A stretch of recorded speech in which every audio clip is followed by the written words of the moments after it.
All right, so today we are going down a rabbit hole, a very specific, very strange digital rabbit hole called Crabtree Biz. And really, you can think of it as this living, breathing scrapbook of ideas, a massive map of interconnected and pretty wild stuff. So let's jump in. The second you land on the page, bam, this is what hits you. It's just a wall of symbols. You've got emoticons, you've got hieroglyphs. It's just this absolute sensory overload. Honestly, it feels like you're staring at the internet's raw source code or something. It's a lot. But here's the crazy part. The blog knows it's chaotic. It tells you that this feeling is totally intentional. It literally says the whole point is for you to feel like you're staring into a hurricane. So this isn't just random noise, right? It's a choice.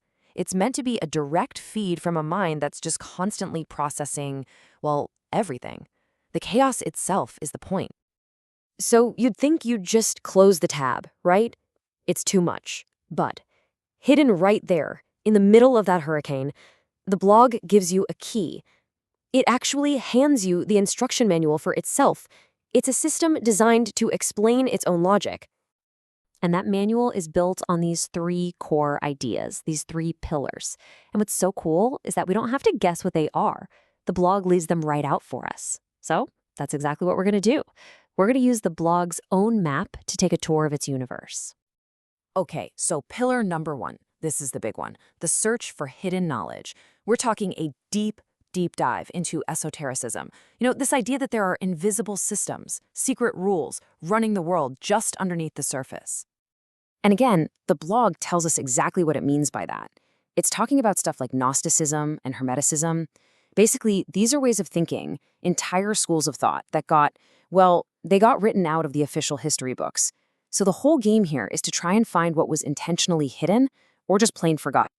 So how does that actually work in practice? Well, let's take a look at a perfect example. The blog takes a story that practically everybody knows, right? Noah's Ark.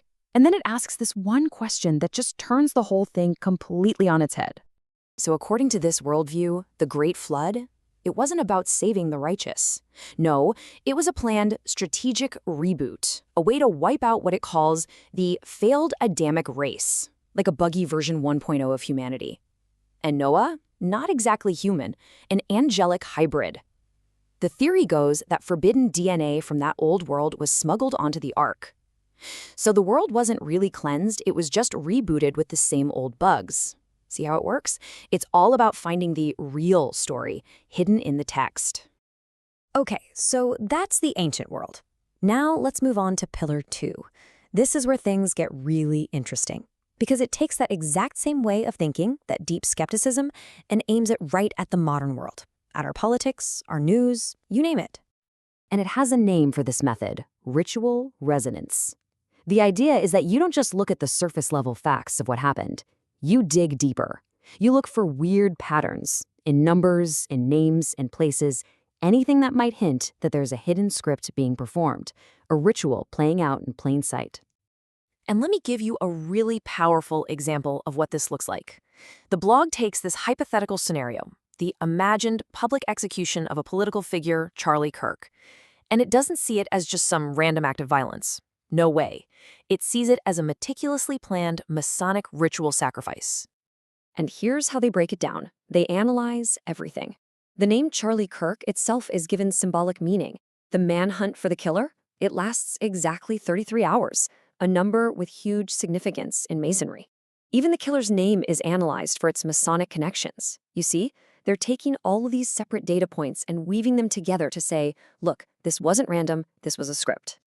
All right, that brings us to the third and final pillar. And this one is all about the future.